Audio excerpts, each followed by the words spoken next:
Class 12 Commerce Accountancy, Chapter number 6, Dissolution of Partnership Firm, Test Solution.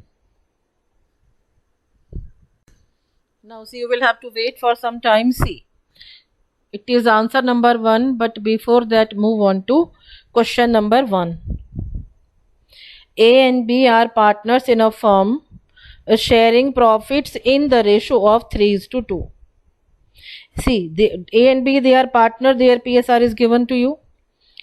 Mrs. A has given a loan of rupees 20,000 to the firm, and the firm had also taken a loan of rupees 10,000 from B. The firm was dissolved and its assets were realized for rupees 25,000. They have told you the amount they have, how many are the liabilities, how many rupees they have to pay back. State the order of payment of Mrs. A's loan and B's loan with reason if there were no other creditors to the firm. And now see, there are no creditors whenever the matter is of third party loan. Third party loans are paid first of all, first of everything. Answer 1. According to the section 48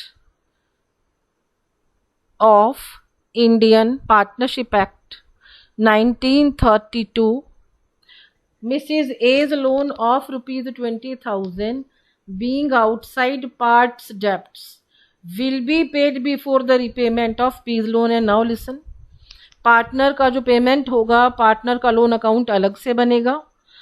if money is left तब हम उसको पैसा देंगे, बिल्कुल देंगे. First of all third party payment will be done, and in this question, in this situation, Mrs A is third party. Company के firm के पास में 25 रुपीज है, जिनमें से 20,000 has been paid as Mrs A was outside person, जिसको पैसा देना था, third party. And after that see, Mrs. A's loan of rupees 25,000 being outside parts debts will be paid before repayment of B's loan. अब ये देखिए, B का जितना मर्जी लोन रहा होगा, now B will be given money whatever the cash is available with the firm. In this situation, rupees 5,000 they are available with the firm. So payment, complete payment of loan will be done for Mrs. A 20,000. And out of 25,000, 20,000 हमने दे दिया. Now 5,000 are with us. This money will be paid to B. Again you will have to see this. The question was differentiate between realization account and revaluation account. And the basis किस आधार पे आपको difference करना था, that Aadhaar is preparation. And now I think you, every student of my class, you must know that realization account is prepared at the time of dissolution of a firm. On the other hand, when do you prepare revaluation account? Now it should be learned to you. Revaluation account is prepared at the time of change in PSR. PSR means profit sharing ratio. Then admission of a new partner. Then retirement of partner. After that, death of a partner. These are the conditions when revaluation account is prepared. Realization account is prepared at the time of dissolution of the firm. Question number 3. You had to explain compulsory dissolution. Answer number 3. A firm may be compulsorily dissolved, A number, when all the partners or all the partners except one has been declared insolvent. Case number 2, when business of the firm becomes unlawful. These are the two conditions when it is very much mandatory, compulsory to dissolve the firm.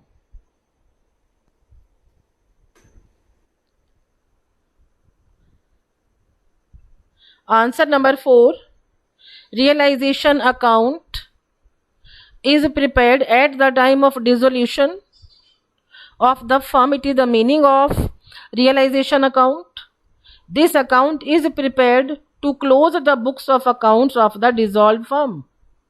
This account determines gain or loss on the realization of assets and the payment of liabilities. तो realisation account एक वो account है जो आप dissolution के time पर बनाते हैं. After the preparation of that account profit या लॉस हमें पता चलता है after realising assets and after the payment of liabilities. This is the meaning of realisation account. Now move on to question number 5. You will have to wait for 2 minutes. Let me find where have I written the question. It is question number 5.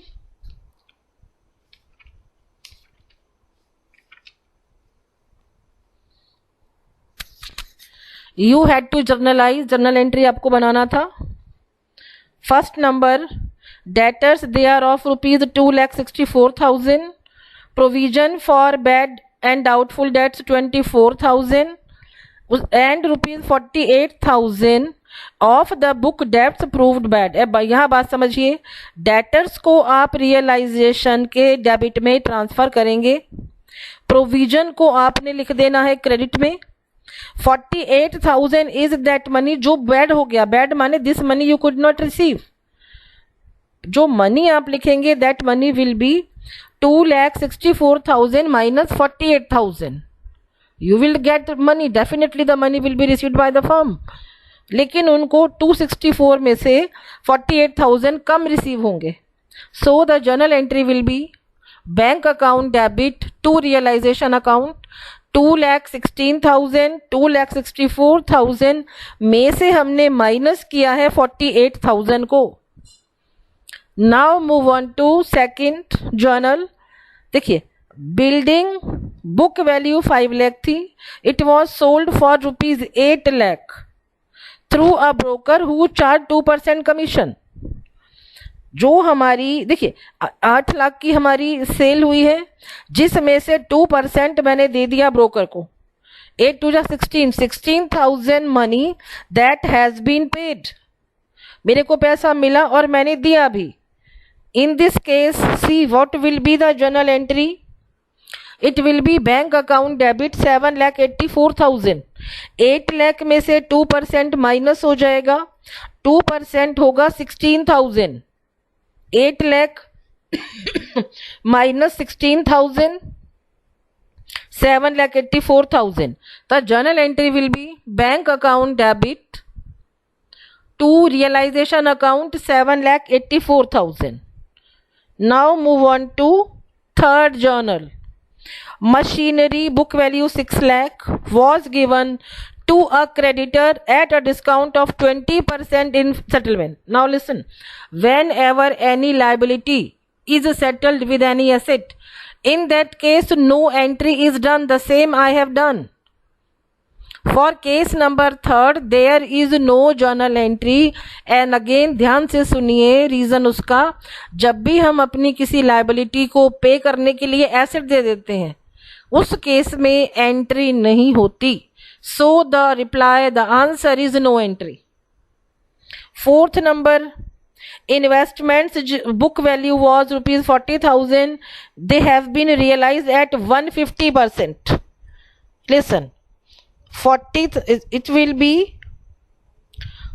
Bank. Fourth number का journal देखिए, bank account debit 40,000 into 150 by 100, 60,000 आपको मिल जाएगा. Bank account debit to realisation account 60,000. Investments realised. It is the solution of question number 5. Now move on to question number 6. Again you will have to wait for 2 minutes because at one place I have written all the questions. Let me find. कहाँ लिखा है मैंने? It is question का answer का number 6 है. Yes, see. Generalized आपको करना था. Again first number, L a partner was appointed to look after the dissolution process for which he was given a remuneration of 10,000. L को हमने appoint किया है डिसोल्यूशन प्रोसेस को वो देखेगा और उसको हमने दिया है 10,000. नाउ लिसन, ये पैसा फर्म को देना था, फर्म ने दिया. L, a partner, was appointed to look after the dissolution process for which he was given. He माने L को पैसा दिया है 10,000 और फर्म ने खर्चा करना था.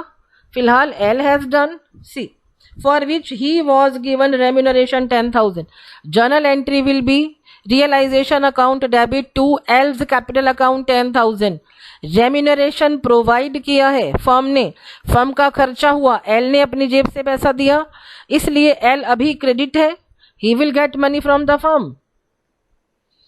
2 नंबर देखिए, dissolution expenses ₹8,000 were paid by the partner M.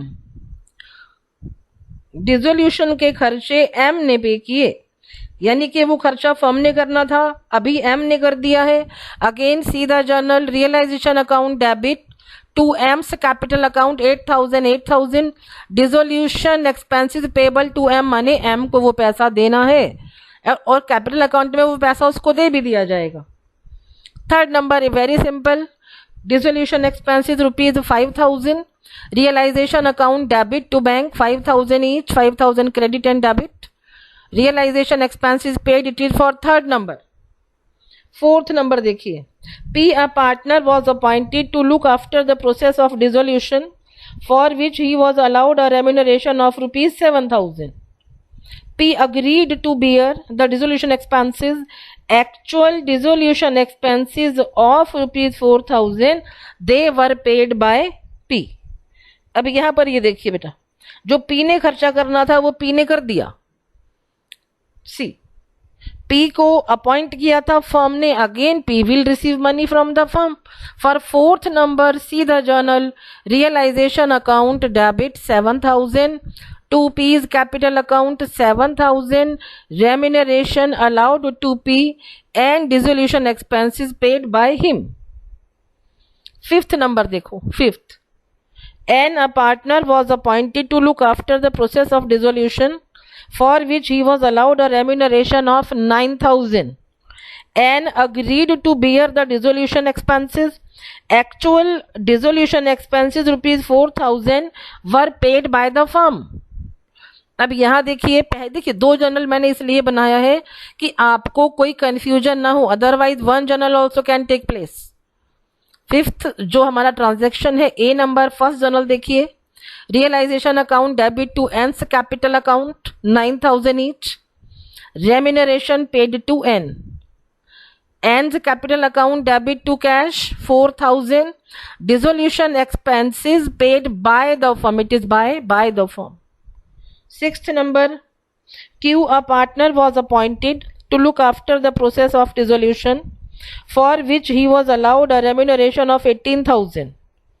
Q agreed to take over stock of ₹18,000 as his remuneration. The stock had already been transferred to realization account. एकदम ऐसा मैंने आपको पहले भी दिया था करने के लिए. I think it was in your assignment. No entry है. अगर किसी खर्चे के लिए हमने अपने पार्टनर को एसेट दे दी है, उस केस में there will be no journal entry. इसमें कोई जर्नल एंट्री नहीं होगी, so no entry is correct answer. Answer number 7, to debtors 27,000, to stock 50,000, to furniture account 2,20,000, to bank account देखिए क्रेडिटर्स को हमने पे कर दिया 80,000 और यहाँ जो टू बैंक लिखा है 22,000, ये शिविका की बहन का लोन है along with the amount of interest 20,000 plus 2,000 22,000 to bank. और इसमें जो हमने टू बैंक लिखा है ये एक्सपेंसेस है 5,000. By creditors account 80,000, by Shivika's sisters loan account 20,000, by Parth's capital account, उसने जो भी एसेट को टेक ओवर किया था 88,000, by bank account to furniture 1,05,000. ये पैसा this money the firm has got, they sold furniture और डेटर्स को हमने रियलाइज किया. हमें मिला 1,05,000 from furniture and 26,000 from debtors, overall 1,31,000. By Shivika's capital account 29,000.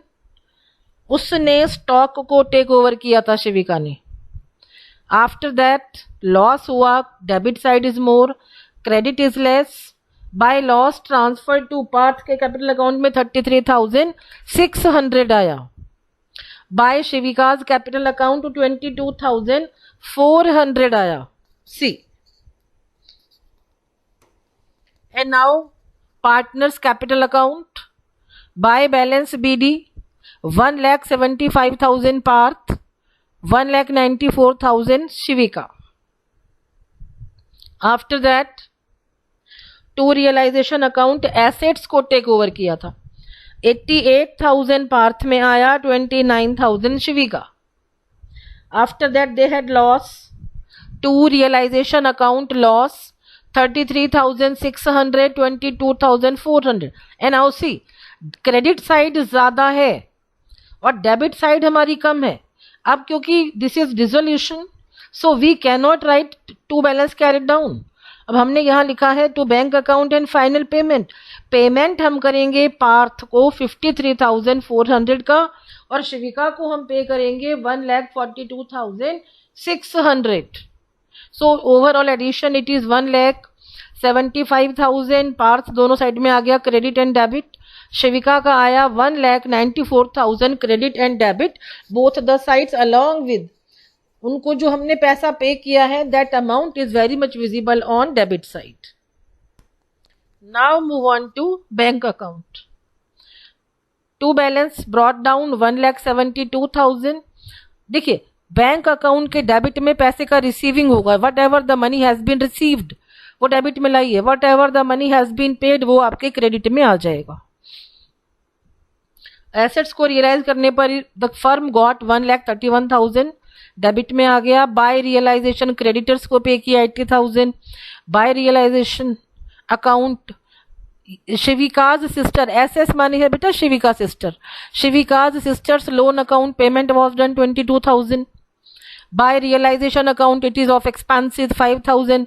On these 53,400 Parth को पे किया, 1,42,600 हमने शिविका को पे किया. And you can see bank account का बैलेंस मैच हो गया. The solution the question that is correct. Again you will have to wait. Question number 8. It is solution number 8 and question number 8. And you keep on matching. आपने क्या क्या सही किया है, गलत किया है. I want honest reply from you people. Now see. Question number 8. A and B who were the partners sharing profits and losses, इनका जो रेशो है 4/7, 3/7 और इट वॉज 4:3. उन्होंने डिसाइड किया to dissolve the partnership firm on 31 March 2020. On that date उनके पास में देखिए क्या क्या था. ऑन दैट डेट ए की जो कैपिटल थी 1,25,030, बी की कैपिटल 2,070, क्रेडिटर्स थे हमारे 23,150 और कैश था 4,520. रिमेनिंग एसेट्स को हमने सेल किया, they were realised 1,24,910 and the expenses of dissolution they were 1,860, 1,860. A and B both were solvent at the time of dissolution of the firm, and now you have to prepare the account. Now see. In this question, balance sheet is not given. First of all, balance sheet will be prepared और balance sheet जो बनेगी आपकी वो बनेगी working note के नाम से. चाहे लिख लीजिए वर्किंग नोट तो ज़्यादा बेहतर है. Now see. इन लायबिलिटीज क्रेडिटर्स को हमने ट्रांसफर कर दिया और दोनों की कैपिटल को ट्रांसफर कर दिया. Liabilities sundry creditors 23,150, capital accounts A का 1,25,030, बी का 2,070, दोनों का मिला करके 1,27,100. Cash is given to you. अब जो बैलेंस आ रहा है the debit side, this liability not debit नहीं बेटा, it is liability side. Liability side का addition is more, so on assets side आप क्या लिखेंगे, सन्ड्री एसेट्स 1,45,730 और ये आपकी बैलेंसिंग फिगर है. This is your balancing figure. Now prepare this realization account. Two sundry assets 1,45,730. Then creditors हमने transfer किया from memorandum balance sheet to realization account by sundry creditors account 23,150. After that हमने asset को sell किया, by cash assets को realise किया है 1,24,910.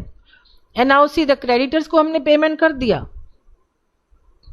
To cash account creditors paid 23,150. Question simple है. देखिए क्रेडिटर्स को क्वेश्चन कहे कि ना कहे आपने पे करना है. And what is the reason behind the payment, because we are doing dissolution. At the time of dissolution no asset no liability should be with the firm. If they are the assets, all assets should be sold out. If it is liability, all liabilities, whether question says anything or not, that should be paid. Liability को हमने पे कर दिया. To cash account expenses थे 1860 के. Along with this, debit is more again. Loss आया हमारा. By loss transfer to A's capital account 12,960. B's capital account 9,720. Overall loss है 22,680 का. And the addition on both the sides 1,70,740. ऐसी जो हमारा loss है that will be transfer to partners capital account. Now see the partners capital account. By balance BD 1,25,030 2,070. By cash account 7,650 balancing figure है ये वाली. After that debit में आ जाइए to realisation account 12,960. अब ये देखिए एक जगह में कैश पे होगा, जो क्रेडिट में है वो पैसा रिसीव होगा हमें, और जो डेबिट में है that will be the payment. Now this both the amount 1,12,070 and 7,650 they will be transfer to cash और bank account. Now see cash account. To balance BD assets का ओपनिंग बैलेंस हमेशा debit में आता है. Same is done. Debit में receiving दिखा दी हमने. एसेट्स को हमने सेल किया था 1,24,910 टू बीज कैपिटल 7,650. और क्रेडिट में देखिए बाय रियलाइजेशन अकाउंट क्रेडिटर्स को हमने पे किया है क्रेडिट साइड में 23,150. बाय रियलाइजेशन अकाउंट खर्चे हैं एक्सपेंसेस हैं 1,860. By A's capital account 1,12,070. Along with this you can see कि हमारा जो कैश का बैलेंस है that is equal, both the sides are equal. Homework है आपका, write and learn balance sheet. Listen, try to arrange the book, otherwise you will have to do the work of chapter number 1 financial statements from PDF. Thank you so much.